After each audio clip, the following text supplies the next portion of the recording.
la Villa Perrochon à Niort, le Centre d'art Image à Orthez. Oui, allô? Oui, salut Estelle, c'est Octave. Oui, c'est arrivé? Non, j'arrive, c'était pour te dire que j'arrivais dans 20-25 minutes à peu près, je pense. Diagonale vous propose de plonger au cœur des lieux qui font la photographie partout en France et de pousser la porte d'entre les images. Un programme d'ateliers, de pratiques, fait de rencontres, d'histoires et d'images. Ok, ça marche. À toutes. L'Hôtel Fonfred, centre photographique à Clermont-Ferrand. Aujourd'hui, Octave se rend à Clermont-de-Loise, dans une MEX, une maison d'enfants à caractère social, pour le projet « Et toi, comment tu manges ?», un atelier de photographie, d'écriture et de cuisine entre des personnes âgées et des jeunes. Bonjour, j'ai rendez-vous avec Estelle. Prendre des photos, mettre un tablier, cuisiner, écrire, discuter et déguster pour se rencontrer. Parce que il n'y en aura pas pour la vinaigrette, c'est ça? Non, mais on mélange pas avec la vinaigrette. Il y en a qui n'en veulent pas. Estelle, est-ce que tu peux me dire où on est, ce qui se passe ici? Donc là, on est à la MEX, donc c'est la maison d'enfants à caractère social de Clermont, qui accueille différents jeunes, des jeunes mineurs isolés et aussi d'autres types de jeunes qui sont vraiment de la région. Et donc on est là aujourd'hui sur le projet « Toi, comment tu manges ?» de la terre à l'assiette, qui réunit 5 jeunes et des personnes âgées de la résidence autonome de Caufry autour de cette question « Et toi, comment tu manges ?» pour vraiment faire un lien intergénérationnel, parce qu'on s'était dit que la nourriture, c'était quand même quelque chose qu'on partageait tous. Donc c'était vraiment l'idée de pouvoir échanger sur un sujet assez universel et à travers 2 pratiques artistiques, la photographie et l'écriture, qui sont au final 2 prétextes pour justement créer du lien entre ces personnes qui au final ne se connaîtraient pas autrement. Les poireaux sont tout est déjà fait. Les poireaux, Daniel? Oui. Les poireaux, c'est tout? Raconte-moi comment ça se passe, le lien entre la photo et l'écriture, parce que là, de prime abord, c'est pas évident. Entre la cuisine, l'écriture, la photo, des jeunes, des vieux. Oui, ça fait beaucoup de choses. Donc l'idée, c'est qu'avec donc Valentine Vermeil, la photographe, et Marion Messina, l'écrivaine, on a travaillé en amont avec aussi les référents de chaque groupe, puisque c'est eux qui connaissent leurs participants, donc c'est vraiment important de co-construire ensemble le projet. Et donc l'idée, c'est justement qu'il est parti beaucoup de Valentine qui voulait travailler autour des natures mortes, pour vraiment se servir des aliments qu'on allait utiliser pour la cuisine à chaque fois, soit aussi utilisés dans les photos. Donc on est vraiment parti de ce principe-là. Donc la première session, on est allé dans 2 marchés pour aller acheter différents aliments qu'ils ont ensuite mis en scène de différentes manières aussi pour s'emparer de la photographie, parce que c'est vrai que c'est pas un médium forcément dans lequel ils sont tous à l'aise ou qui connaissent, même si tout le monde se dit on connaît la photographie avec les téléphones. C'est pas la même chose de cadrer, de poser son regard et de prendre le temps de photographier ce qu'on a envie de dire et de raconter au final. Et l'écriture, c'était un peu l'idée de aussi récolter les témoignages, les idées, les envies, que tout le monde puisse s'approprier un peu le projet aussi et voir un peu les envies de chacun. Et je sais qu'hier, ils sont allés dans une ferme pour aussi voir justement les aliments, ça vient aussi de la terre, et parler aussi de différentes choses, au final d'écologie, de saisonnalité, comment consommer local, qu'est-ce que l'alimentation, et puis faire lien aussi avec les différents territoires, parce que c'est vrai que les personnes âgées sont beaucoup d'ici, du coin, de l'Oise, mais on a des jeunes qui viennent aussi de différents pays d'Afrique, donc c'était aussi faire lien entre les différents territoires, l'intime, aussi parler de soi à travers la nourriture, et c'est là où les artistes aussi font lien et font sens, elles arrivent à sortir des participants des choses hyper intéressantes à ce niveau-là, quoi.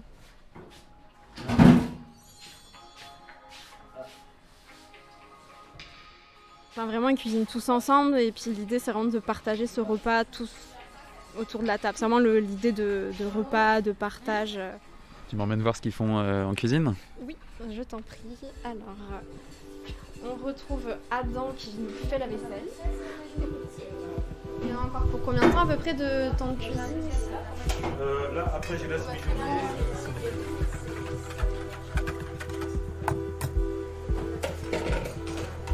Hop, et maintenant, on va aller voir ce qui se passe dans la salle à manger pour retrouver Aline, qui est une des participantes du projet.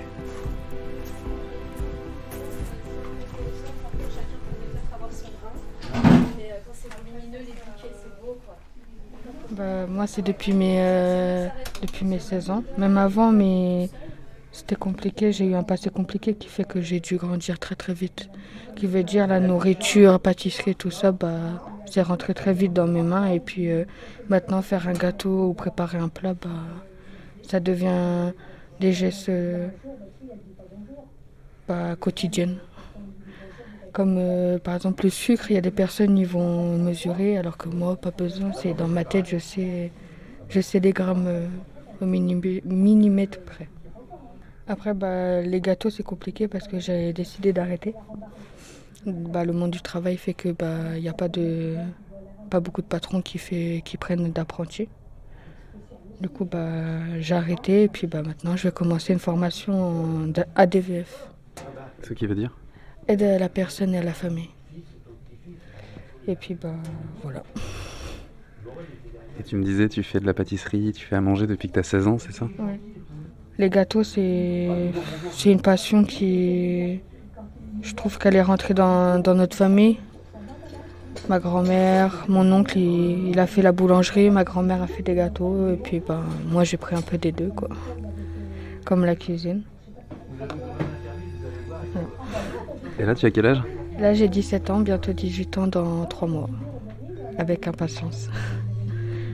Et du coup, si la cuisine, ça vient en partie de ta grand-mère, ça fait quoi d'être avec... c'est Léon, c'est ça ? Oui. Avec qui tu as fait le projet de faire à manger Léon, elle me rappelle beaucoup ma grand-mère. Elle est douce, elle est calme. Et puis, j'aime passer mon temps avec elle et on se comprend. On a des petites choses qui fait qu'on est liés.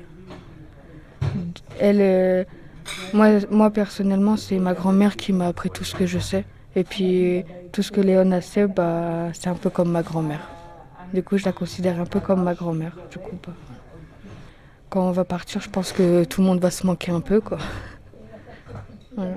Mais du coup, il y aura les photos qui ont été faites. Oui, il y aura des photos. Et puis, moi, je passerai voir Léon dans sa résidence quand je pourrai.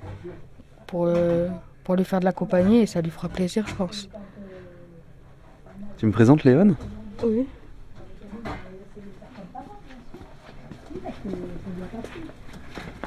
Léon. Bonjour. Bonjour. Excusez-moi, je tombe le dos. Je voulais venir vous parler. Oui, allons-y. Alors, dites-moi, comment ça s'est passé avec Aline Très bien, avec Aline, elle est super. Elle est super. Elle est tout le temps le sourire et tout. Elle vient pour m'aider parce que je suis un peu handicapée, non, mais j'ai du mal à marcher, donc voilà. Mais sinon, elle est super comme jeune fille. Puis tous les jeunes sont là et tout, ils sont très très gentils. Vous aussi. C'est vrai, merci. C'est tout ce que vous voulez savoir ? Non, je voulais savoir comment ça se passait, quelle était la nourriture pour vous, en fait. Qu'est-ce que ça représente de faire à manger comme ça avec Aline ? Moi, j'adore faire à manger, déjà premièrement, et puis même que je suis toute seule, je me fais à manger. Et puis, je me fais des bons petits plats. Bon, écoutez, tant qu'à faire, hein. Et puis, s'il y a les enfants qui sont là, c'est encore mieux. Là, pour moi, ce ne sont pas mes enfants, mais pour moi, ce sont des petits-enfants. Sinon, moi, je suis très contente d'être ici et j'ai passé 3 bons jours, 3 jours qui ont été vraiment formidables. Ah oui, tout à fait. Hâte de goûter ce que vous avez fait ? On a préparé, on a ciselé les échalotes, là, toutes fines, pour qu'ils puissent faire une vinaigrette. Alors, je ne sais pas s'ils l'ont mis dans la sauce ou quoi. Non, ils ne l'ont pas mis parce que je crois qu'il y a les jeunes, ils n'aiment pas les échalotes. Ah oui, ça fait plus joli. Il faut de la couleur. Ah là, il y a de la couleur, là. Vous me dites les couleurs qu'il y a, d'ailleurs ? Du rouge, du jaune, du bleu, du blanc, le pain doré, des petites tomates cerises, de toutes les couleurs. Orange, un peu vert, un peu rouge, enfin voilà.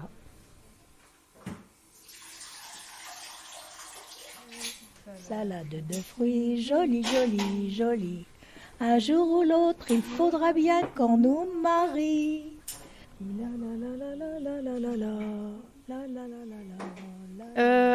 Valentine Vermeil, photographe, auteure, et j'anime des ateliers pédagogiques comme ça, de temps à autre. Marion Messina, écrivain, voilà. Alors, parlons de cet atelier pédagogique.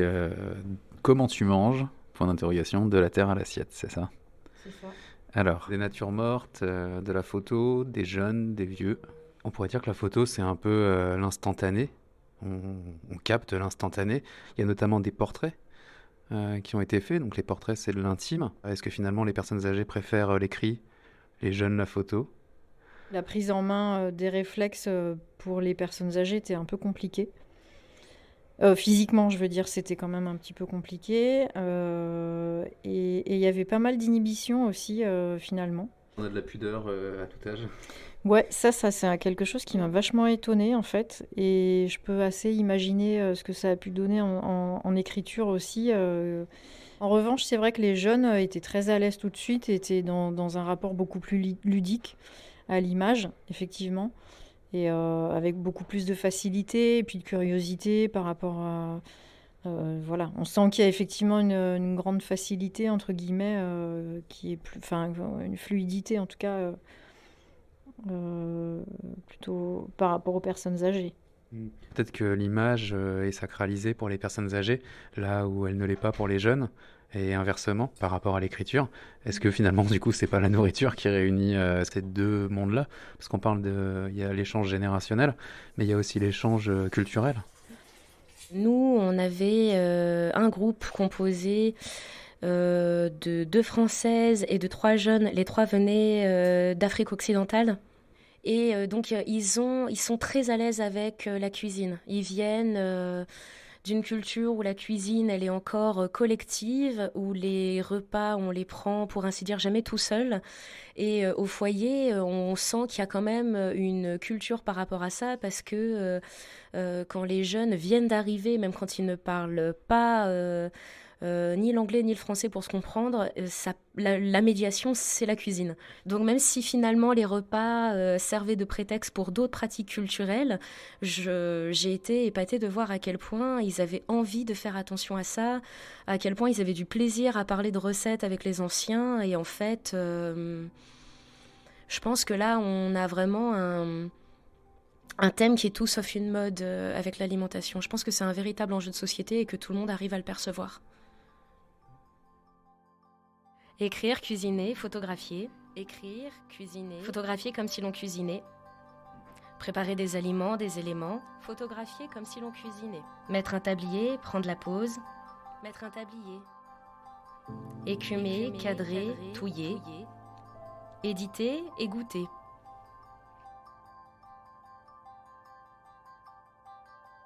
Et votre projet, il pose une question. Comment tu manges? Du coup, il faut répondre maintenant. Moi, je trouve qu'on mange très métissé. Enfin, surtout au foyer, les jeunes, ils sont tout à fait capables de reprendre des idées de la fast-food globaliste. C'est-à-dire qu'ils sont capables de vouloir un burger tout en mettant dedans une sauce à base de piment avec une inspiration africaine, boire à côté un bissap ou un coca. Enfin, je trouve que c'est très métissé. Elle est bigarrée, elle est métissée et elle veut être saine aussi. Ce côté bigarré et ce côté pop, en fait, ça me fait penser à tes photos qu'on a vues tout à l'heure où il y a beaucoup de couleurs. C'était sans doute une manière d'essayer de leur proposer quelque chose de plus actualisé en réalité que les peintures flamandes du XVIIe qui sont très sombres, très comme ça en clair-obscur, même si c'est finalement en fait c'était le type de lumière qui m'intéressait, mais c'est vrai que c'était une manière aussi d'essayer d'aller de faire quelque chose d'un peu plus contemporain entre guillemets. De mettre tout le monde au même niveau aussi, peut-être effectivement de cette histoire de mixité et se ressent aussi là-dedans. Jacqueline, Daniel, Léon, Adam, Cassim, Tierno, Marie, Aline.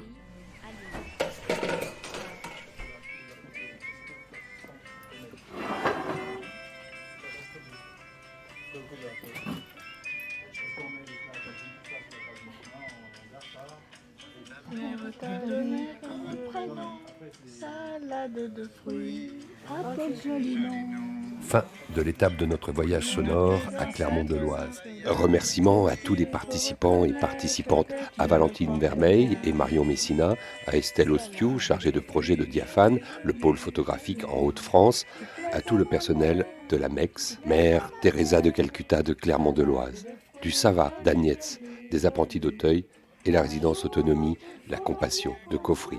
À tous les partenaires du projet, la Fondation Fujita, le Conseil départemental de l'Oise.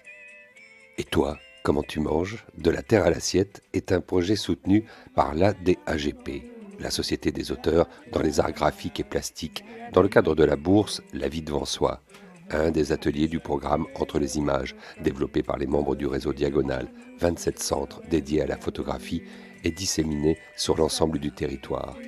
Entre les images est un programme soutenu par le ministère de la Culture.